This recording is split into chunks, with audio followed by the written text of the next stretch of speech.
Good morning everyone, मैं name Janu Chaudhary and welcome back to my channel TCS with मनोरंजन।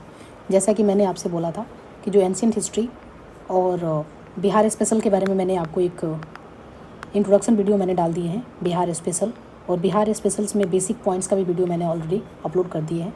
इसमें हम बात करेंगे एंशिएंट हिस्ट्री ऑफ बिहार, ठीक है, एंशिएंट हिस्ट्री ऑफ बिहार, और एक ही वीडियो में ancient history of Bihar complete हो जाएगा। और कुछ अगर हम इस चीज़ को अगर इंडिया लेवल पे अगर बात करें तो हो सकता है कि 2 वीडियो में इसको मैं कवर करूं, लेकिन एंशिएंट हिस्ट्री को मैं कवर करूंगी बिहार के एक ही वीडियो में कवर हो जाए, ठीक है। तो चलिए शुरू करते हैं। सबसे पहले कि एंशिएंट हिस्ट्री ऑफ बिहार में हमें क्या क्या जानने की ज़रूरत है। जैसे कि आपको पता है कि एंशिएंट हिस्ट्री ऑफ बिहार पढ़े या इंडिया पढ़े, जब भी हम पढ़ेंगे तो इसमें 3 पार्ट्स में इसको डिवाइड हम करते हैं। पहला जो होता है पैलियोलिथिक पार्ट, दूसरा जो होता है मेजोलिथिक, और तीसरा जो होता है नियोलिथिक, ठीक है।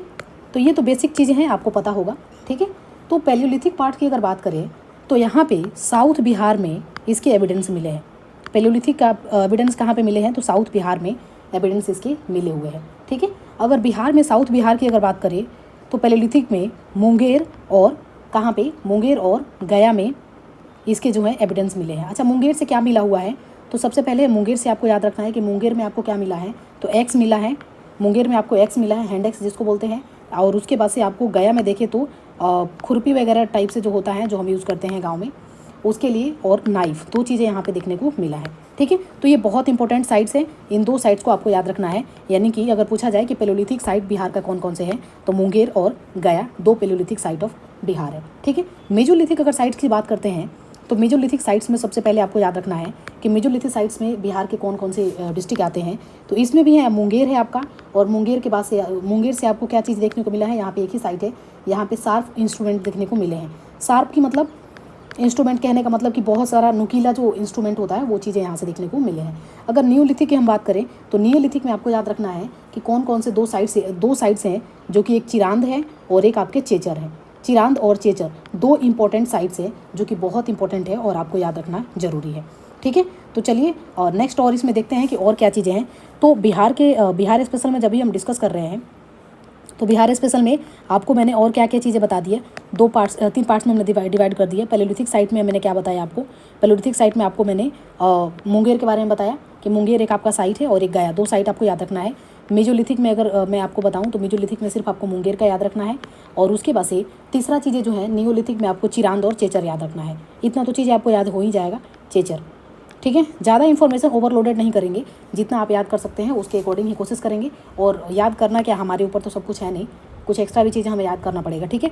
अगर कॉपर एज की बात करें तो कॉपर एज में जो है 3 साइट हमें देखने को मिलती है। पहला जो साइट है हमारा, इसमें देखेंगे तो चिरांद, इसमें क्या है, चिरांद है। दूसरा जो साइट है हमारा वो है चेचर, ठीक है।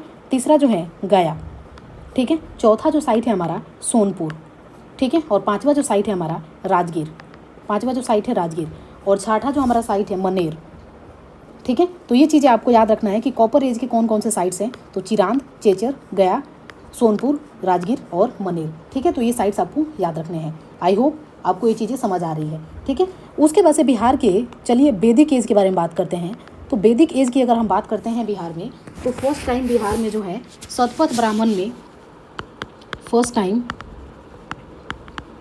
बिहार एज शतपथ ब्राह्मण, ठीक है। बिहार का जो मेंशन सबसे पहले कहाँ पे मिलता है, तो शतपथ ब्राह्मण में मिलता है, शतपथ ब्राह्मण में देखने को मिलता है, ओके। ऋग्वेदा की अगर बात करें तो बिहार नॉन एज, ऋग्वेदा में बिहार का किस नाम से जाना जाता है, ऋग्वेदा में बिहार को किस नाम से जाना जाता है, तो कीकट के नाम से जाना जाता है। ऋग्वेदा में बिहार को किस नाम से जाना जाता है, तो कीकट के नाम से जाना जाता है। व्रत्य, व्रत्य किसको बोला जाता है, तो व्रत्य जो है ये वर्ड जो है यूज़ किया जाता है किसके द्वारा, तो कीकट के जो पीपल थे, कीकट के जो लोग थे उसके द्वारा ये वर्ड यूज़ किया जाता था। किसको, व्रत्य यूज़ वर्ड किसके द्वारा किया जाता था, तो कीकट के द्वारा ये यूज़ किया जाने वाला वर्ड था। अच्छा, यजुर्वेद की अगर बात करें तो यजुर्वेदा में विदेह किंग की मेंशन है। यजुर्वेद में किसकी मेंशन है, तो विदेह किंग की मेंशन है। अच्छा, विदेह किंग कौन था, तो विदेह किंग के बारे में आप मुझे अगर आपको पता है तो कमेंट करके बताइए इसके बारे में, ठीक है। विदेह किंग जो था इस्टेब्लिश होगा किसके द्वारा, तो निमि विदेह के द्वारा। विदेह किंग जो है निमि विदेह, ठीक है। ये चीज़ें आपको याद रखना है, 2 चीज़ें यहाँ से याद रखने हैं, ठीक है। उसके बाद से आगे हम बढ़ते हैं और देखते हैं महाजनपदास के बारे में। क्या देखते हैं, तो महाजनपदास के बारे में। महाजनपदाज। ठीक है, महाजनपदाज की अगर बात करें तो 16 महाजनपदाज है। 16 महाजनपदाज में आपको जो है 3 ऐसे महाजनपदाज हैं जो कि बिहार में मिलेंगे और 8 आपको मिलते हैं कहाँ पे, तो यूपी में मिलते हैं। ठीक है, बाकी कहाँ पे मिलते हैं वो कमेंट करके आप मुझे बताइए। ठीक है, तो 16 महाजनपदाज थे। अच्छा, 16 महाजनपदाज जो थे इसके सोर्सेज कहाँ से पता चलता है, तो भागवती सूत्र जो कि जैनिज्म का टेक्स्ट है और अंगुत्तर निकाय जो कि बुद्धिज्म का जो है टेक्स्ट है, यहाँ से इसको देखने की यहाँ से इसकी सोर्स मिलती है। ठीक है, तो 3 जो है महाजनपदाज कहाँ पे हैं, तो हमारे बिहार में है। ठीक है, तो 3 कौन कौन से महाजनपदाज हैं, तो सबसे पहला अंगा। अंगा का अगर कैपिटल की अगर बात करें तो यहाँ पे कहाँ पे है, तो ये चंपा में है। दूसरा है बज्जी। बज्जी का कैपिटल कहाँ पे है, तो बज्जी का कैपिटल है आपके वैशाली में। ठीक है, 8 संघ जो थे उसमें से लिच्छवी सबसे रिपब्लिक जो है थे, रिपब्लिक उसको फर्स्ट रिपब्लिक है लिच्छवी। उसके बाद से तीसरा जो हमारा है मगध। ठीक है, तीसरा जो हमारा क्या है, मगध है। तो मगध में आपको पता है कि मगध जो पटना का एरिया है, पटना हो गया, उसके बाद से गया और नालंदा के एरिया को मिलाकर क्या बोलाता था, मगध बोलाता था। ठीक है, तो ये चीज़ें आई होप कि यहाँ तक आपको क्लियर हो गया होगा।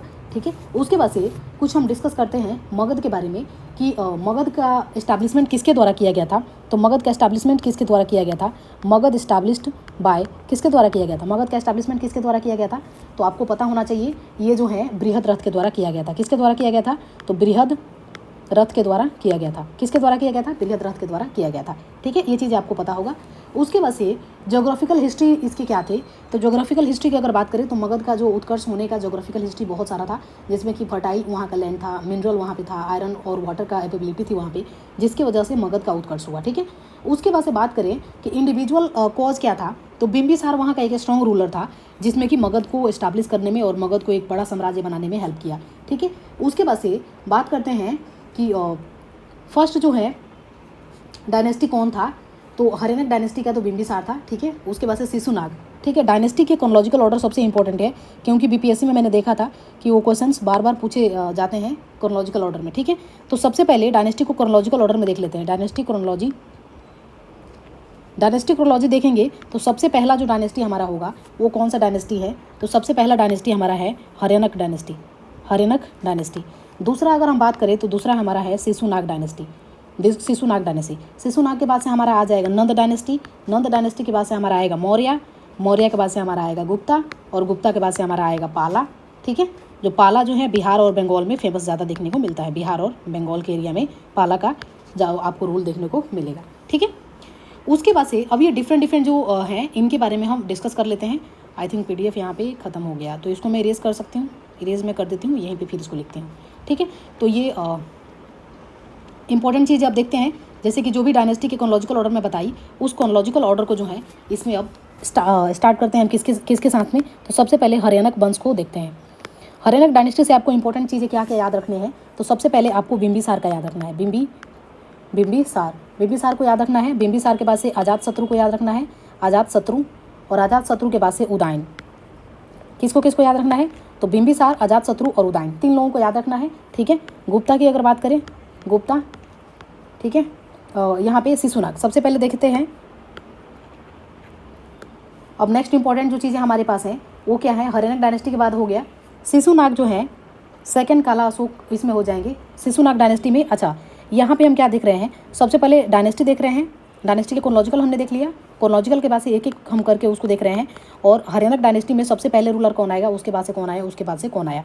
यानी हरेनक डायनेस्टी में 3 रूलर आए, कौन कौन, बिंबिसार, अजातशत्रु और उदयन। ठीक है, दूसरा हम देखते हैं शिशुनाग। शिशुनाग में कौन कौन आएंगे, तो शिशुनाग में जो डायनेस्टी पहला आएगा, पहला जो रूलर होगा वो कौन होगा, काल अशोक। ठीक है, काल अशोक। ठीक है, उसके बाद से सेकंड जो आपका होगा वो होगा कौन, तो वशिष्ठ गोमल। कौन होगा, वशिष्ठ गोमल।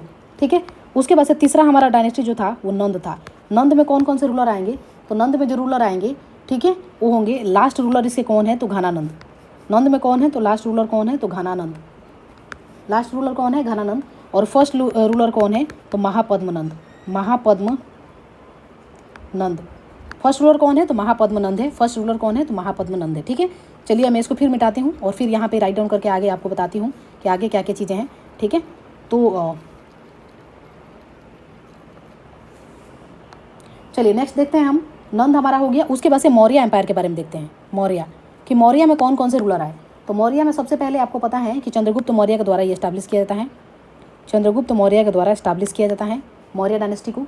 उसके बाद से आएंगे बिंदुसार,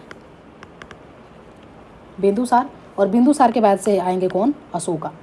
ठीक है, बिंदुसार के बाद कौन आएंगे? अशोका। तो ये चंद्रगुप्त कौन थे? तो गुरु ऑफ कौटिल्य, कौटिल्य के गुरु थे। और कौटिल्य किनको बोला था? तो जिनका चाणक्य भी नाम रखा जाता था, चाणक्य नाम से भी इनको जाना जाता था। ठीक है, तो आई होप यहाँ तक ये चीज़ें क्लियर हो गया आपको। अच्छा ठीक है, अब मैं एक बार फ्लो करके बता देती हूँ कि आपको मैंने क्या क्या चीज़ें अभी तक बता दिए हैं। ठीक है, तो सबसे पहले बिहार के एंशिएंट हिस्ट्री की हम बात कर रहे हैं। एंशिएंट हिस्ट्री में सबसे पहले पैलियोलिथिक, मेजोलिथिक और नियोलिथिक के बारे में मैंने आपको बताया। पैलियोलिथिक के कुछ साइट्स के नाम बताए, मेजोलिथिक के साइट्स के कुछ नाम बताए और नियोलिथिक के साइट के कुछ नाम बताए। उसके बाद से हम कॉपर एज के बारे में देखें, कॉपर एज में हम कुछ आपको साइट्स के नाम बताए। उसके बाद से वैदिक एज हमने देखा, वैदिक एज में हमने देखा कि जो है सबसे पहला बिहार का मेंशन कहाँ पे मिलता है? तो शतपथ ब्राह्मण में देखने को मिलता है। ऋग्वेदा में बिहार का किस नाम से जाना गया है? तो कीकट के नाम से जाना गया है। और ब्रात्य क्या है? तो ब्रात्य जो कीकट के द्वारा यूज़ किए जाने वाले वर्ड को हम ब्रात्य बोलते हैं। यजुर्वेद जो है, यजुर्वेद में विदेह किंग के बारे में मेंशन है। उसके बाद से बात करते हैं महाजनपदाज के बारे में। मैंने आपसे बात किया, महाजनपदाज में हमने देखा कि जो है अंगा, 3 हमारे जो है महाजनपदाज बिहार में है, जो कि अंगा, भजी और मगध। अंगा का कैपिटल हमने देखा कहाँ पे है? तो चंपा में है। भजी का कैपिटल कहाँ पे है? तो वैशाली में है। मगध का कैपिटल कहाँ पे है? तो पटना में है। ठीक है, तो ये सारी चीज़ें हमने देखा। उसके बाद से हमने देखे कि मगध का अराइज कैसे हुआ, मगध का उत्कर्ष कैसे हुआ। तो मगध के उत्कर्ष में हमने देखा कि सबसे पहले फर्टाइल वहाँ का लैंड था, मिनरल वहाँ पे ज़्यादा थे, आयरन वहाँ पे था और वाटर कैपेबिलिटी था, जिसकी वजह से मगध का जो है उत्कर्ष देखने को मिला। दूसरा चीज़ें इंडिविजुअल कॉज भी थी, क्योंकि वहाँ पे जो डिफरेंट रूलर जो आए, वो सारे के सारे जो रूलर जो है वहाँ पे स्ट्रॉन्ग रूलर थे, जिसकी वजह से मगध का उत्कर्ष देखने को मिला। उसके बाद से हम डायनेस्टी के क्रोनोलॉजिकल ऑर्डर को बात किए। डायनेस्टी के क्रोनोलॉजिकल ऑर्डर में हम सबसे पहले देखें कि जो है कौन डायनेस्टी सबसे पहले आया। तो सबसे पहले हरियाणक डायनेस्टी को देखे, उसके बाद से शिशुनाग, उसके बाद से नंद, फिर मौर्य, फिर गुप्ता और फिर पाला। पाला को हमने देखा कि बिहार और बंगाल में इसके स्टैब्लिशमेंट देखने को मिलते हैं। उसके बाद से हम हरियाणक डायनेस्टी के रूलर के बारे में देखें, जिसमें कि बिंबिसार, अजातशत्रु और उदयन आए। शिशुनाग में जो है सेकंड जो थे काला अशोक थे, और फर्स्ट जो बुद्धिस्ट काउंसिल इन्होंने, काला अशोक ने फर्स्ट बुद्धिस्ट काउंसिल इन्होंने करवाया था। ठीक है, उसके बाद से नंद डायनेस्टी की अगर बात करें तो नंद डायनेस्टी के जो लास्ट रूलर थे वो घनानंद थे, और फर्स्ट रूलर जो थे वो महापद्मनंद थे। ठीक है, उसके बाद से मौर्य एम्पायर की हम बात करें तो मौर्य एम्पायर जो है चंद्रगुप्त मौर्य के द्वारा एस्टैब्लिश किया गया था। और उसके बाद से बिंदुसार, और उसके बाद से बिंदुसार और फिर अशोका इसके रूलर रहे। ठीक है, तो यहाँ तक की जो भी इंपॉर्टेंट चीज़ें हैं सारे मैंने आपको बता दिए हैं।